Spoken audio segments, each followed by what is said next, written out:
Danny, so good to have you. Thank you, Fed. Thank you, Fed. I'm very, very excited about this.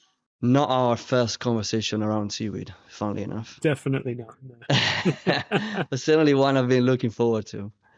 I'm going to set the scene for those that don't know you. So you help startup founders build fundable brands. Mm-hmm. So what we're going to do today is, in this episode, is talk about how to build a fundable seaweed brand. Nice. We're going to go deep and actionable, blitz through as many of the frameworks, the philosophies, and way of thinking about it as we can, so that people can have an understanding of what the roadmap might look like, and fill in the gaps with specific implementations based on their own situations. So first of all, what is a fundable brand? What does that mean? A fundable brand. It's funny, actually. Ever since using this kind of language about a fundable startup brand, I've been asked a few times about what if I don't want to go for investment? Because initially that's what it was for. A lot of the founders that I work with are looking for investment to get going and get some funding and get going. So everyone kind of assumes that that's kind of the goal that we're going to. Building a fundable startup brand, really, whether you go for investment or not, or whether you bootstrap it yourself or self-fund it, building a fundable startup brand means that it appeals to other people, not just you. So most of the time, we're the visionaries, we're the ideas people. We're really excited and passionate about whatever cause it is that we're trying to work towards, whatever vision it is that we're trying to work towards. It's very much about us. What building a fundable startup brand means really is it now appeals to other people, and there's loads of ways that you can do that. Let's start from the very beginning of the journey. What are the key considerations in setting up a brand? First of all, going back to this idea of having a vision. So whenever you come up with an idea or want to put that out into the market, you're going to have to communicate it in a way that appeals to other people, that it's compelling. The idea of pitching really is just enrolling people into an idea. So every time you pitch, that's all you're doing. You're trying to enroll people into this idea or this vision of a better world or a better product or whatever it might be. So right from the very beginning, that's what you're looking to do. You're looking to be really clear on the problem that you're solving. What happens when the problem is solved? So what is the end result of that? But also how you communicate that specifically to the people that care. So there's a thing I use called a bio. So everyone thinks a bio is like, my name's this and I do this and I'm the founder of whatever. Your bio, I split into three things. B is your brand story. I is your investor story, and O is your origin story. And they're very, very different stories. So I know that we'll probably dig into storytelling a little bit shortly, but really what we're looking for is that you're telling the right story to the right person. And I think what most people do is they stick with the origin story. I created this product because I believe in this, and this is what I want to do. And what that does is it puts all the onus on you as the founder and the visionary, when actually what you need to do is you need to enroll other people into the story. So that's the difference there. And when you talk about pitching, you don't necessarily mean only pitching to investors, but pitching as in describing your idea? Yeah, I mean, you even to people like your friends and family, when your mum or dad says to you, what are you doing with the seaweed stuff? You want to be able to communicate it to them in a way that is clear, concise, easy to understand, because you want them to be able to repeat it to other people in a way that they understand and that they is clear. So it really needs to be simplified down to like baby steps, toddler kind of language, something that they can, when they're in the pub next week and someone walks in and they hear them talking about seaweed, they can say, "Oh, do you talk about seaweed? My son's doing something about that, or my daughter's doing something with that." And they say, "Oh, what is it?" And instead of going, "Oh, I don't know," because it's their thing, they can confidently say, "Oh, well, they're solving this problem with this product, and this is what they're hoping to achieve." So that when I say when you pitch, you're enrolling people into an idea, It doesn't have to be in front of the dragon's den. It can be anyone really, because you're just trying to pass that message on and make it clear and understandable to the point where it's simple and they can repeat it. So it's a classic situation, say at a networking event, and they ask you, "So what do you do?" And you go, and so that's a pitch, isn't it? Yeah, that's a pitch. What sort of reaction are you looking for at that point? So networking is kind of a funny beast. So networking is really interesting because we've been taught to believe that when we go networking, we do a elevator pitch or we introduce ourselves. And that's what we've been told. So that's exactly what we do. But over time, what has happened is if anyone's ever been to a business related networking event or any related networking event, to be honest, where they ask you to introduce yourself, everyone says the same thing. They say, "Hi, my name's Jane and I run Jane Accountants and I help businesses understand their numbers." And then it goes to the next person and they say, "Hi, my name's Jeff. I'm a sign writer. And if you've got a shop or a van, I can put signs on it. I'm the person to speak to." And they go around like 30, 40, 50 people doing this. And what happens is our brains switch off. They're not listening anymore. So by the time it comes to you, you want to be the person that fires people back up. So they're listening again. You want to say something that makes them actively listen to what you have to say. That doesn't mean introducing yourself. That doesn't mean telling them what you do for a living. It means telling them something that, number one, gets them to listen, number two, gets them to care, and number three, gets them to follow up and ask you what you're talking about or want more information or whatever it might be.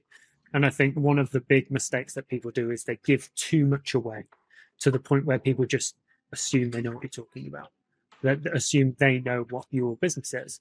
So when Jane says, "Hi, my name's Jane Accountants and I help businesses understand their numbers," everyone goes, "I know what an accountant does." And instead of going, "Oh, Jane sounds really interesting. I need to go and speak to her." So yeah, I think we've got networking we've got a little bit used to this old school kind of networking, and the pitch has become a little bit stale, if you like, in that kind of scenario. What is a good example of an introductory pitch in that context? I'd love to give you a seaweed related one, but I can't think of one off the top of my head. But That's okay. That's okay.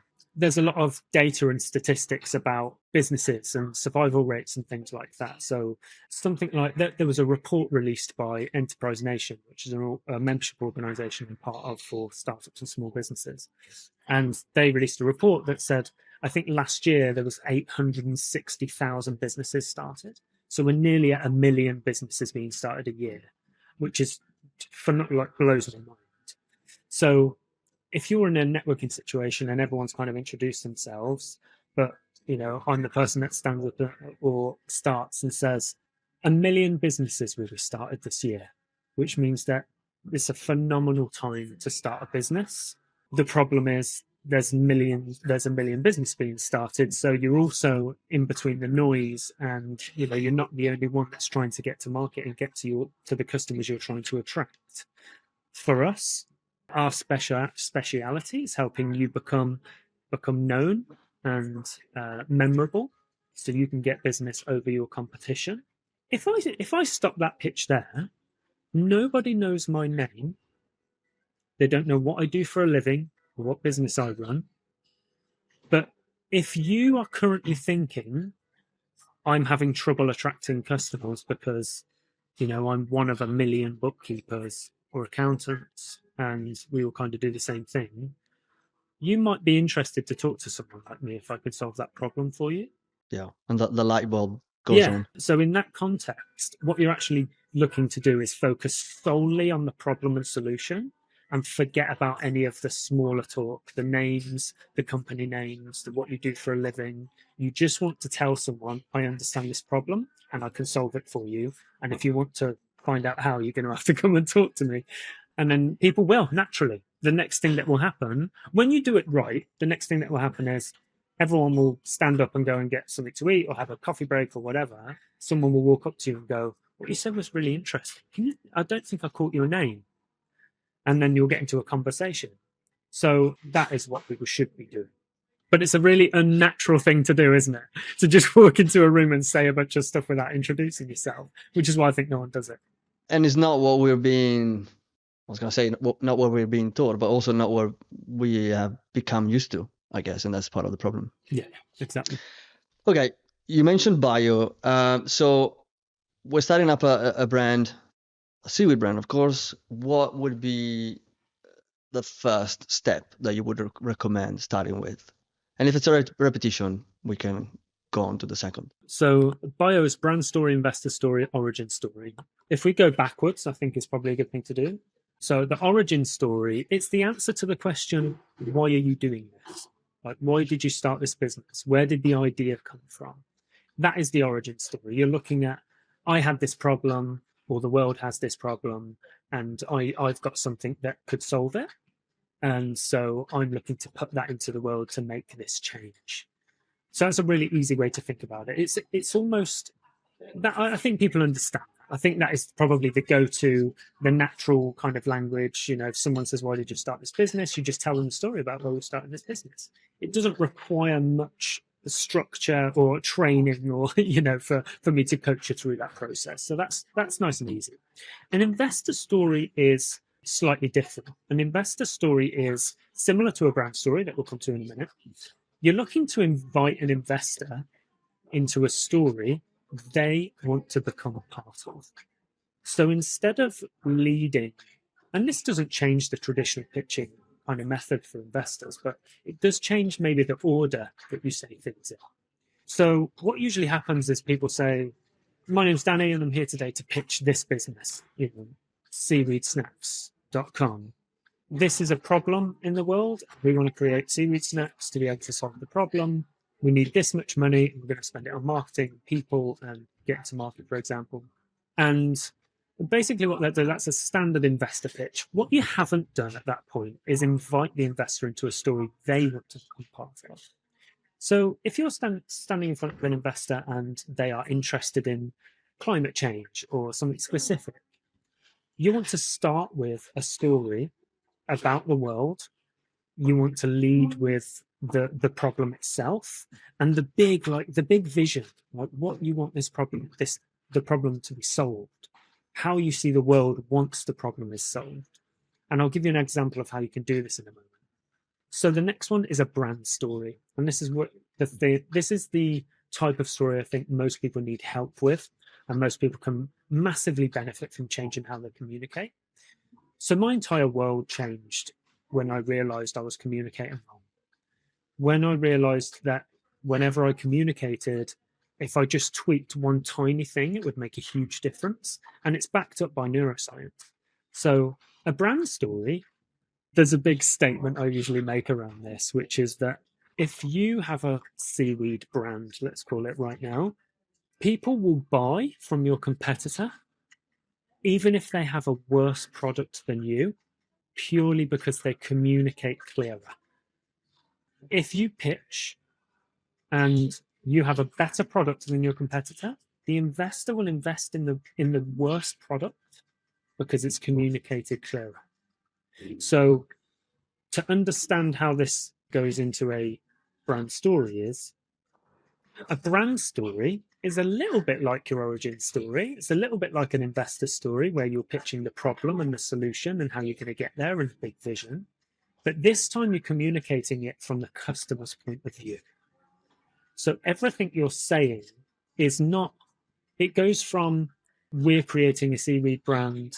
This is my background. Here's why I'm starting it. This is why we're going to be successful. This is, the problem we're going to solve. There's a lot of we kind of sentences in there. There's some real reflection on like we're the people doing all the good stuff. And you change that to, you can do this and we're just the people that are going to help you do it. That tiny tweak in how you communicate has a dramatic effect on the actions people take. I said it's backed up by neuroscience, so I'll give you a little bit of that. So our brains, when we're making purchasing decisions, our brains act emotionally first. The reason that we don't really pay attention to this is because it happens in a millisecond. It happens so quickly, you'll miss it. So whenever we want to buy something or walk into a shop and see something, we buy it emotionally first. We think how nice we'll feel with it on. We look at a picture of someone wearing it for fashion, for example, and say, oh, that looks great. And then we go into habit. So the part of the brain that buys through emotion first is 50% of your brain, and it's 50% of the buying decision. The next part is 30% is habit forming. So it's the habit forming part of the brain. So first we go, I'm emotionally bought in. Next we go, is this the usual way I buy things? So some people might prefer buying things online. Some people might prefer to go into a shop, try on, and then buy. Some people might prefer subscriptions where they don't have to think about it and it just comes in. So that's the habit forming. And then the final 20% is the justification. That is the logic. That is the, this problem will get solved if we take this action. That is the, this costs less than this, or this makes sense to buy it more than this. That's the justification. And what most people do is they sell to the logic part of the brain. There's a sale today, 50% off or whatever. And although that's been proven to work in some circumstances, like retail, for example, it doesn't work with others. And you will actually sell more by switching it the other way around. So if you can buy in with emotion first and then habit and then logic, then your whole world will change overnight. And this has been tested with things like websites and landing pages. And we've seen 3-4 times the lead generation from visitor to lead just from changing like a single word, which has been crazy. But the basic crux of it and the basic elements of it is that you're changing from a, this is a story about me as the hero, to this is a story about the customer as the hero. And we're just the guides that guide them towards that outcome. Got it. There's a lot to unpack there, Fed. There's a lot to go absolutely, through. Absolutely. And I think you're introducing potentially something that brands get wrong. That would be quite common for brands to get wrong. Is there any other, in your experience, any other pitfalls of building a brand that particularly I'm thinking of brands that focus on impact, which may be relevant for seaweed brands? Yeah, the great thing about impact brands and social conscious brands and climate change related black brands is that you've already been given a vision. You haven't had to come up with it. There's a common cause. It's bigger than you, and that is what most people struggle with. Some people say, I'm going to start a food truck business. And you're like, why? Because people like food. What else have you got for me? So I'm constantly asking people, if you're on about creating a brand or a business that has a transaction that takes place, who else benefits? Like, how can you make that business so someone else benefits from that transaction? Because if you're just in it to make the transaction and then get a bit of money out of it and nothing else happens, it's a bit of a lost cause. There's plenty of problems that need solving in the world. So why don't you gear it towards one of those that maybe aligns with your own background or something you're passionate about? So one of the great things about impact brands is your vision's sorted most of the time. Like, you're very clear on the kind of impact you want to make and the kind of change you want to make. The problem that I've found with a lot of impact brands is that from there onwards, the brand is created for themselves instead of an audience. So they've decided, I'm going to start this business because I like this product and I think it would do well, instead of going to the market and saying, I want to solve this problem. Can you help me figure out how to do that? And I think that's probably the biggest mistake, not just for impact brands, but for most startups, really. So my message to a lot of people is obsess over the problem and stay completely solution agnostic, and it will present itself.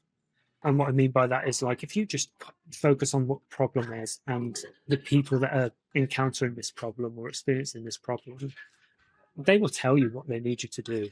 And I think most startups miss that, especially in the impact space, because we're so passionate about solving the problem, we forget to ask the people that are going to be paying you the money to solve it. Is there a reason why brands fail? Getting too passionate about the solution rather than the problem?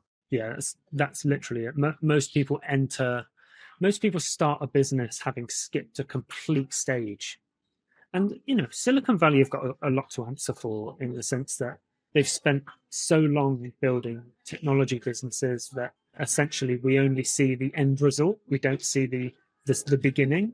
We don't see the level of research and customer development that goes in to building one of these businesses or brands. We just see that they went to market, they gathered a bit of traction, and then blew up and became a unicorn. So they got a lot to answer for, but that's created this culture of, if I've got an idea and I think it's good, it will work. Whereas we've completely forgotten to go to the people that are going to be buying from us and allow the product to be informed by them. So it's a really big mistake to go into a business at the product market fit stage without going to the problem solution fit stage first. I'm a big believer that you should start anything until the people have told you they want it. Is there more to say about that product solution fit? Problem solution fit. So that is purely like, stop what you're doing. If you're building something, or if you're halfway through developing a product or whatever it is, stop what you're doing right now and go and ask yourself how many people have told you they want it. If that's low, then the numbers change. But if you go, I think that's enough people, it's probably not. I've known businesses launch, and this is why it's difficult to gauge. I've known businesses launch with 52 people. I've known businesses to launch and fail with 4,000 on a waiting list. So it's hard to gauge the number, but here's a good example. So what we're talking about here is traction. Okay, so the definition of traction in my eyes is data plus a promise. So you can have all the data in the world about a target market or customer segment or whatever it might be, but unless you have a promise to back that up, signed up to your waiting list, giving you payment details for a pre-order or whatever it might be, then the traction's fairly weak. So what we're looking for is data plus a promise. And that is just a case of asking the question, when you're doing your customer research, would you be willing to buy this? Do you want to buy it? I'm going to launch it. Do you want to buy it? That's as simple as it is. And, and not to get bogged down with the details, but this happens all the time. It's difficult for people to wrap their head around, like, what, someone's going to give me money and I haven't done anything. And if you're pitching right and you're enrolling them into the idea and it's a compelling story that makes them want to be part of it, they're going to give you some money.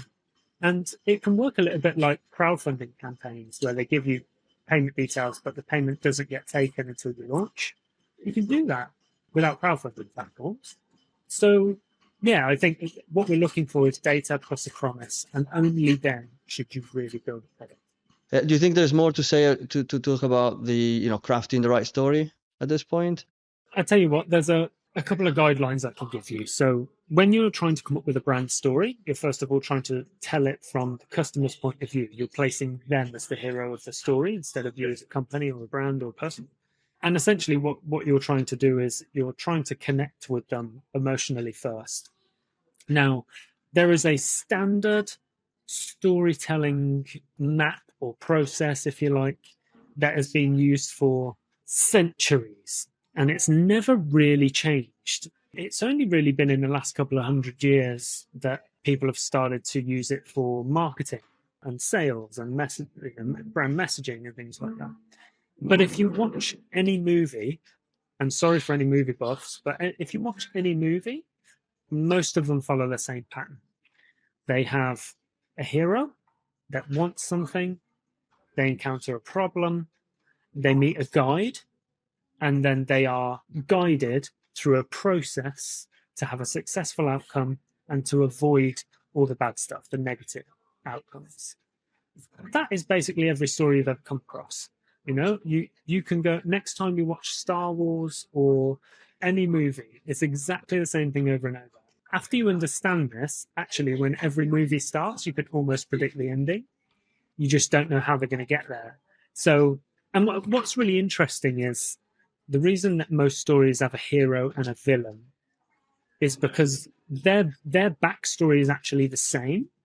It's just that one decided to go against, do good for humanity, and one decided to go bad for humanity. So an example maybe of that is the hero of Star Wars is not Yoda, even though he shows up through the whole film. This is probably the star of the show for some people.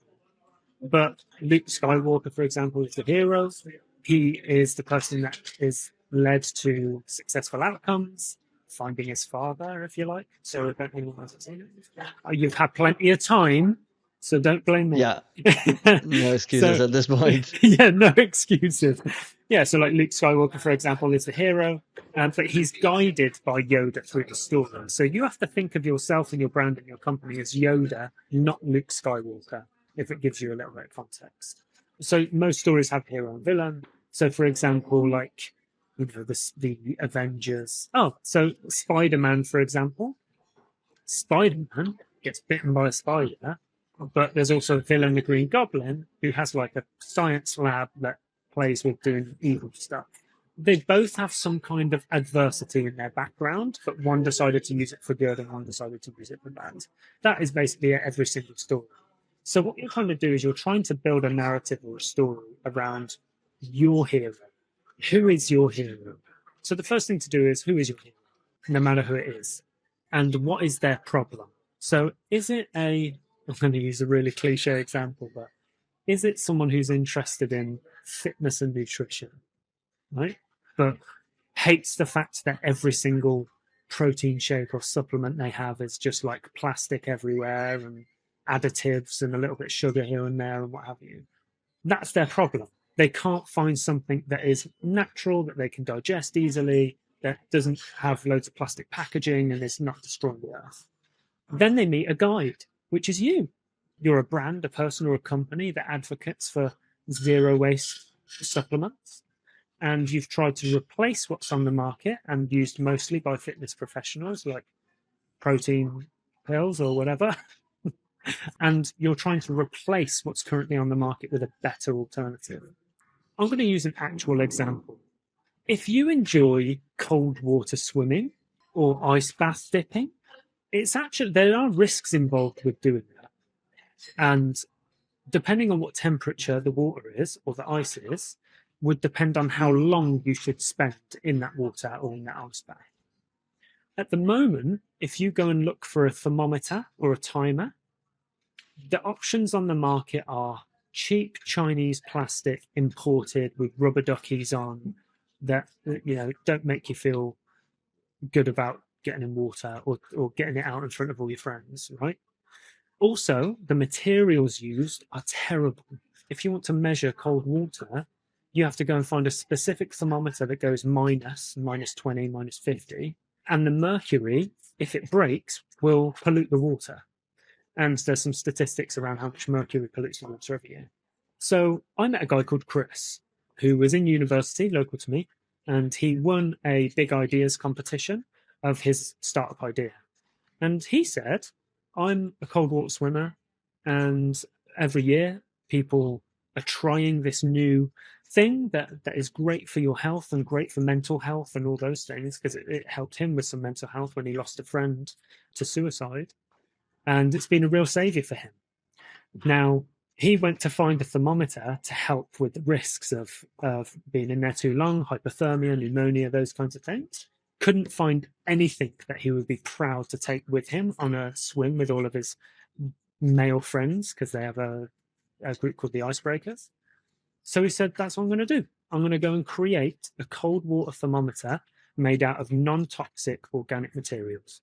And that's what he did. So he now has the patent and the design rights globally for a cold water thermometer and he managed to find a organic material that acts just like mercury, but it won't pollute the ocean. And the actual thing itself is made out of recycled fishing nets. So people have probably come across this before. Fishing nets get thrown away, they don't get reused. So they take them, they process them, and they chip them into little beads, and then you can use that for plastic. So recycled ocean plastics. It's a beautiful product. But he is the guide. He is not the hero. Like the thermometer isn't the hero of the story. It is the guide that helps people to beat mental health issues, to be more confident in cold water, to do all these things. That doesn't make him the hero of the story. It makes him the guide, and the customer is the hero of the story. Does that make sense? Yeah, absolutely. And I think it's a very relevant example because there is an element of sustainability in it, which will be very relevant for seaweed brands. So if we try to break down what the problem was, how much do you think sustainability played a role in that? As in the need from the customer's perspective to have a product that wouldn't pollute and wouldn't be cheap piece of plastic? And what else is there? What else is playing in there?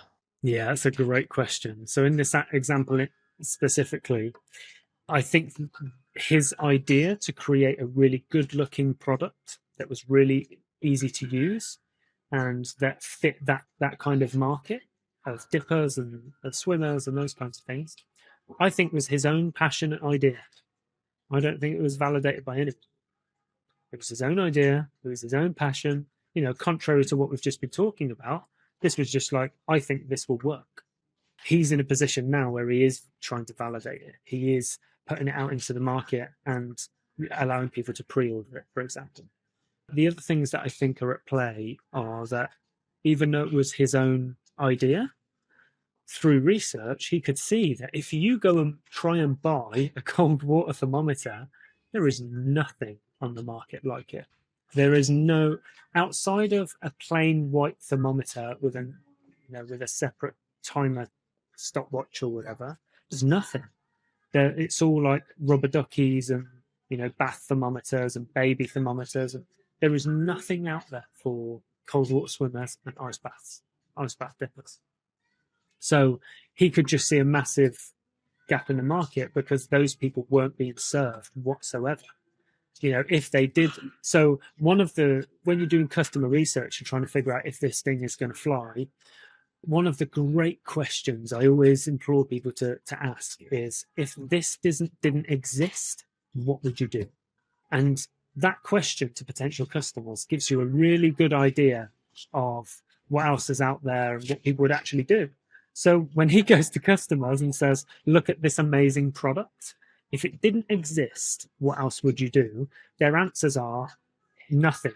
We would risk it, or we would buy something that looked terrible and that they were embarrassed to use because it had a big yellow duck on it or whatever. So back to the emotional motivation. Exactly. Yeah. I'm going to switch gear and because I know you are familiar with the mushroom industry and how mushrooms have entered the mainstream as a functional food.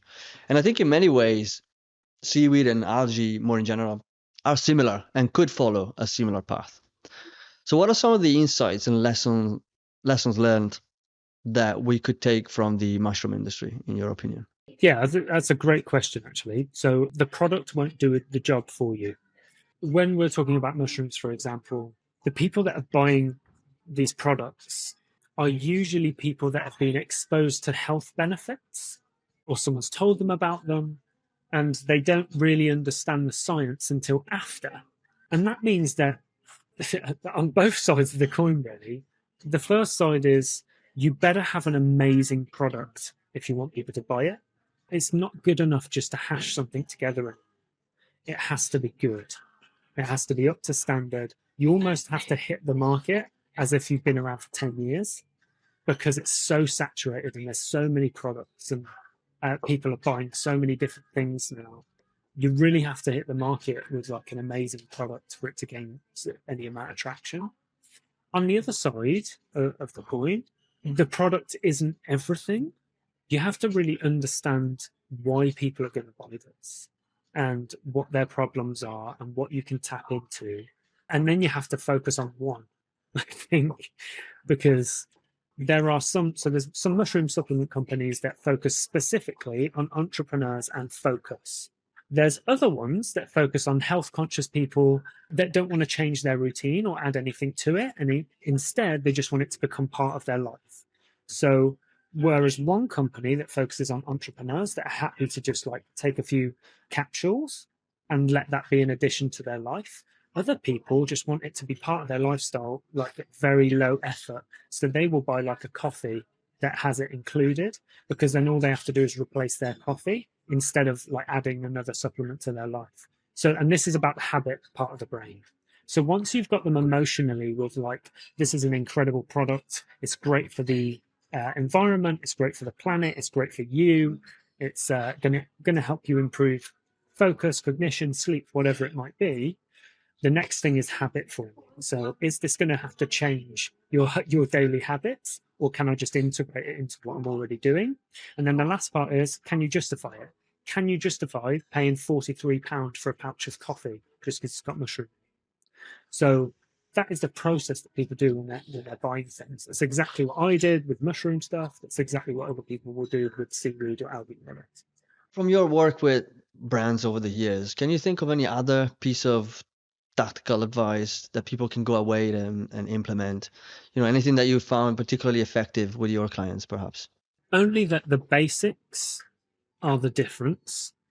And what I mean by that is people are always saying, like, know your audience, niche down to a specific, area or person, understand your customers.